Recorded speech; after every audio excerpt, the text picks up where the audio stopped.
Acting Mayor at Acting Vice Mayor ng Bamban, Tarlac formal na umupo ilang araw matapos suspendihin si Mayor Alice Guo. Sundan sa report. Tuloy ang mga transaksyon sa munisipyo ng Bamban, Tarlac kahit pa suspendido si Mayor Alice Guo kasama ang Business Permit and Licensing Officer na si Edwin Ocampo at Legal Officer Attorney Aden Sigua. Umupo na bilang acting mayor si Vice Mayor Leonardo Anunciacion at acting vice mayor naman si First Councilor Erdy Timbang. Wala pa raw silang natatanggap na memo pero personal na silang kinausap ng Municipal Local Government Operations Officer.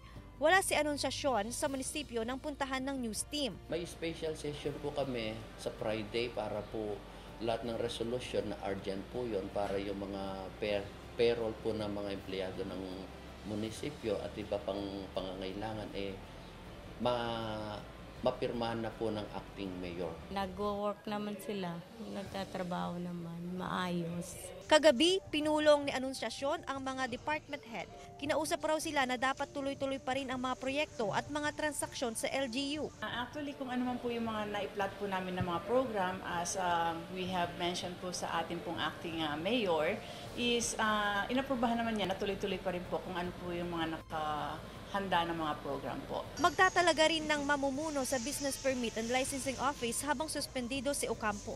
Hindi raw maapektuhan ang selebrasyon ng founding anniversary ng Bamban na mag-uumpisa bukas hanggang Sabado.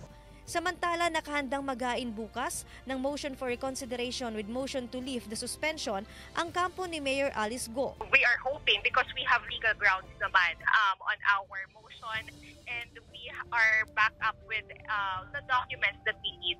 So tomorrow we will be filing together with all the pieces of evidence that we have. Nag-ugat ang suspensyon sa reklamo ng DILG laban sa tatlong opisyal dahil sa grave misconduct, gross neglect of duty, and conduct prejudicial to the best interest of the service kaugnay sa illegal na operasyon ng Pogo sa bayan.